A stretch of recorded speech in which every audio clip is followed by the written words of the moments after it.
Name's Erik Niel, producer of We Win and We Die, a movie on the 4 days of the Libyan Revolution of 2011. Let me introduce everybody real quick first. This is Hal Millan, producer, and also father of the director who is in Libya right now. Amir Masud, producer, voiceover, and all-around just badass guy. Evan, Sexton, animator. Hello. Animated our film for reenactment of some of the scenes to one of the main guy who ended up sacrificing himself throughout the 4 days of the Libyan Revolution. Gaddafi had a katiba in the center of Benghazi, and for those 4 days, Gaddafi hired mercenaries firing with weapons and anti-aircraft gun on the people, and a guy named Madi Zoo was watching this for those few days. It's really the tipping point, the Tipping catalyst point, that really started that revolution off. Yeah, Until then, there was a power balance where people were trying, and then Gaddafi was almost ready to suppress. Exactly. And then Mehdi came in, blew up the Katiba, opened it up for the city, and that was the tipping point of the Libyan Spring, if you will. Yes. So Amir is much more eloquent than I am. So we've been doing the film. We wear many hats. I edited, I did the soundtrack on it, and Evan did the animation to reenact. Because Manny obviously sacrificed himself, so we had to kind of reenact it to give people the perspective of being there. What's interesting about the film is when the director got there, the Libyan people ended up giving him about 100, 200 gigs of raw footage from cell phones. So the film has like a narrative feel because it puts you right in the middle of what was going on in those 4 days. Like the thing, for example, for me that you see war movies, you can never really get the full real impact. So there's a scene in the movie where the Libyan forces open up fire, and all you hear is like this popcorn sound, pop, pop, pop, pop, pop, pop. That still gives me chills to this day. It's just crazy how the whole thing transpired. When Matt came back, I guess he came back the first time from Libya in about June. We started cutting the film together.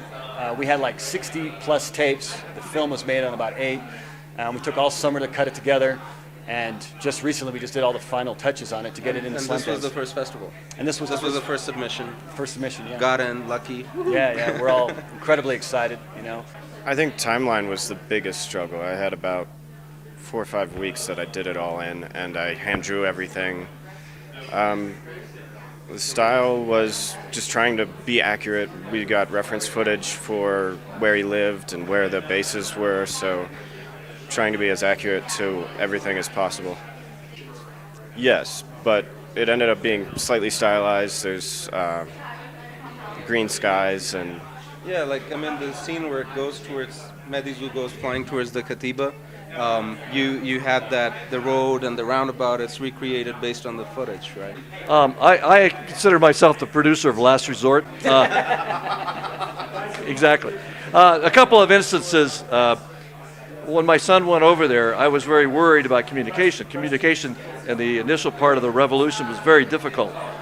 And so I rented a satellite phone for him. Okay. When he came back from Libya the first time, he had all this cell phone footage and pictures and TV video that he was given, and he plugged a hard disk in, and it crashed. So we had to get it recovered, and I was a source of recovery in terms of money. But we recovered 90% of the footage. It's probably, 270 gigs of useful footage now. So speaking of exactly, that's where I was going to go. So right off the bat, as Matt was, garnering support here, sending out emails, we had Gaddafi supporters that would somehow get on the list and blast everybody an email, blind massive email saying, "Hey, you guys are stooges of the West." And so there's definitely this there are people who are obviously overwhelmingly supporting the revolution, but then there are people who didn't want the West to be in there, so they thought that there's all kinds of Western cronyism going on. There is definitely a lot of reprisal going on. I was very concerned when Matt was there.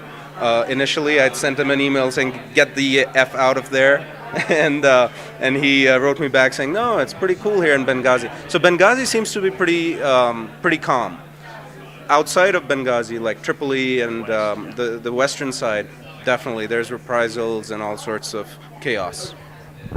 One of the interesting things is when Matt went over the first time, he had difficulty paying for anything because everyone wanted to give him free food or free rides because he was documenting the revolution. So he was really a celebrity over there. He went there originally to shoot a feature-length film, but we did know of the story of Matty Zoo. He had dug up through somewhere, I forgot where he actually found it, and we had a connection with a friend of ours who is Libyan, and he knew key people and also got us interviews with the daughters that are in the film itself.